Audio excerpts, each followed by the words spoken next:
Hello everyone, welcome back to my channel, That Model Railway Guy, and welcome to another Steam Loco review, where today you can see I'm taking a look at the Hattons 0-4-0 Andrew Barclay. As you know, I do love a small industrial steam engine, and after being so impressed with the job Hattons did on the P Class, it was only a matter of time before I got my hands on one of these too. This isn't a new model, but it's new to me, and that's why today's video review is a little bit more exciting, because I really want this to be a good loco. Getting straight into it, you'll see I've gone for the black NCB livery, and just like the P Class, the detailing is superb on this. The side of the tank has this lovely red and yellow lining all the way around, which is nice and crisp, and the NCB lettering is also really nicely printed too. This high quality printing extends to the cab as well, where we have more of this wonderful lining and two nice builder's plates there as well, which are a bit difficult to see, but you can just pick out the odd detail here and there. At the front of the loco, you'll see we do indeed have sprung buffers, which is a really nice addition. I have to say, I don't think any of the small Hornby locos I've reviewed have had sprung buffers, so it's a really nice touch to see this from Hattons. And if we look at the front profile of the Barclay, you can see once again we've got more of that lovely lining on the tank that goes up and over the smoke box, which, as expected, also has a nice separately fitted dart. While we're looking at the engine from this angle, it's worth mentioning that there are two different versions of the Barclay with different sized tanks. Mine is the 16-inch version, which is evident in this shot as the tanks are slightly higher than the smaller 14-inch version. On the top of the loco, we have a nice separately fitted whistle and safety valve too, which looks especially good. The whistle does seem to lack a bit of detail, perhaps it really was this simple on the prototype, but the advantage here is that it's nice and solid. Unlike in my previous review of the Hornby Peckett, it's not flimsy at all and it's not going to break or bend easily. Now looking at the back of the loco, you can see we've also got the nice lining here as well, which once again is very well applied. I will say that on both the Hattons locos I've reviewed so far, the lining has been some of the best I've ever seen. I don't know if they printed in a different way to everybody else, but it does seem to stand out more, and the lines and edges seem incredibly sharp.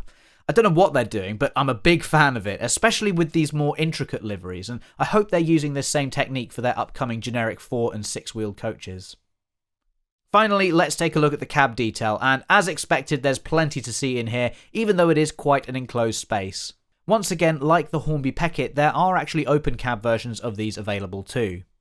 Funnily enough, I don't think I actually own any open cabbed locos, at least not highly detailed ones like this, but you can still see quite a lot of the detail even from this angle from the outside looking in. So the Hattons 0-4-0 Barclay has impressed on the detailing front, but that's only part of what makes it a good model. How well small locos like this run is incredibly important, as they wouldn't have been seen barrelling along at 100 miles an hour, they would be shunting in a yard probably filled with lots of points. Of course, on a model railway, locos with a short wheelbase like this running at slow speeds can be a bit of a problem, so let's see how well it performs. So I'm just turning the power up now, and you can see the wheels are turning quite slowly, which is really good.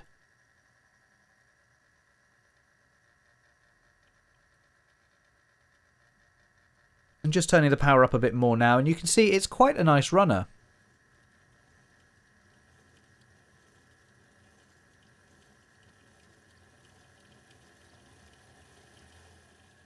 So far, the experience I've had with this engine is that the slow speed is pretty good, and it's also not prone to cutting out much either, which is fantastic.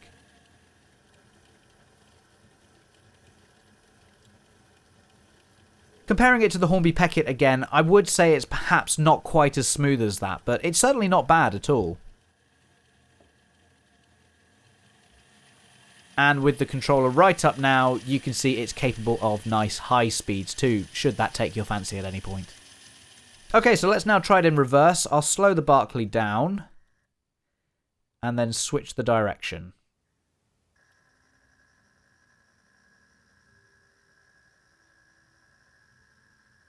And again, you can see it's a nice runner in reverse too.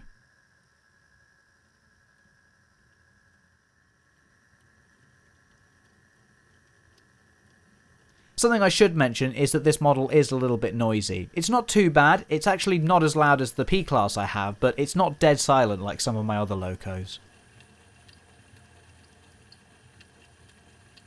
That said though, I have seen other people do reviews of these where the motors and mechanism have been completely silent, so perhaps it's just luck of the draw and I've ended up with two that are slightly more noisier than most.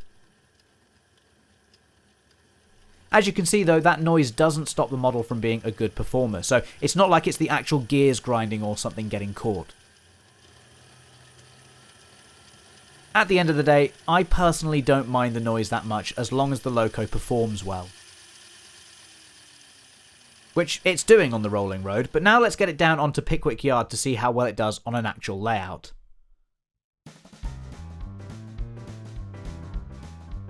So the Barclay is having a great time with these mineral wagons on Pickwick Yard, and I'm really impressed with how it's performing generally.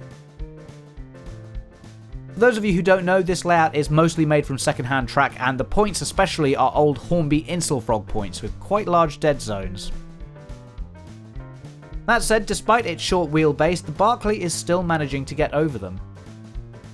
It does jump around a bit when the small wheels drop into the gaps, but that's almost prototypical for an industrial line with poorly laid track. At least that's the excuse that I'm going to stick to. One thing I have noticed though is that at very slow speeds, mostly when just starting up or shunting, the Barclay does have a tendency to judder a bit.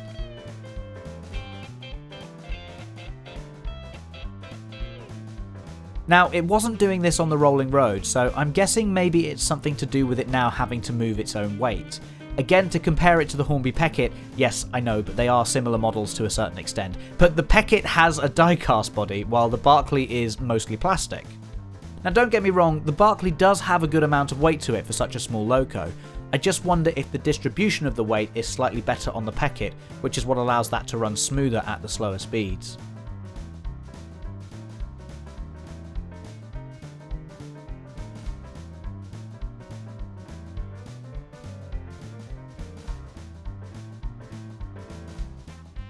I think it's something I'll need to investigate further, as this is a lovely Loco and I would like to get it running really well at those slow speeds, but it was just something I wanted to mention.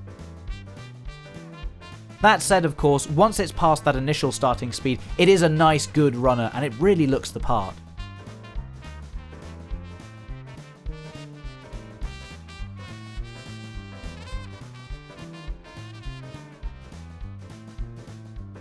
So another winner from Hattons in my opinion. Perhaps not as cute or charming as the P Class, but the Barclay is still a very good looking Loco nonetheless, and perfect for micro layouts too. If you haven't already, please don't forget to subscribe and hit the bell icon to get notifications. But in the meantime, that's it for now. Thanks for watching, and I'll see you in the next video. Bye!